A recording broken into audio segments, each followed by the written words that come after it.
Oh, Sige. anong gagawin ng press dito? Don Gustavo, pwede natin gamitin tong sitwasyon ito para maawa yung mga tao, makakuha tayo ng mga boto. Gusto ko lang ipaalam sa inyo lahat na napakahirap itong gabing ito para sa aming pamilya. Mayor, ano po nangyari kay Donna Pilar? Nabalitaan po namin, nabaril po siya. Ito na po aming official statement. Si Doña Pilar Guerrero ay na-ambush at nabaril.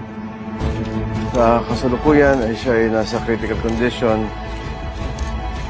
At hiningi po namin ang iyong pag-intindi na sana po ay samahan niyo kami sa aming pagdarasal na makarecover po ang aming mahal na ina.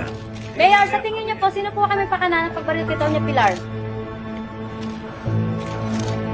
Magagawa po natin ito ng investigasyon para malaman natin kung ano po at kung dulo ng pangyayari o sino siya o sino man sila na nasa likod ng pangyayaring ito. Papaimbestigahan namin yung nangyari sa lola ko. Kung sino man may kagagawan na ito, Sir Heartless.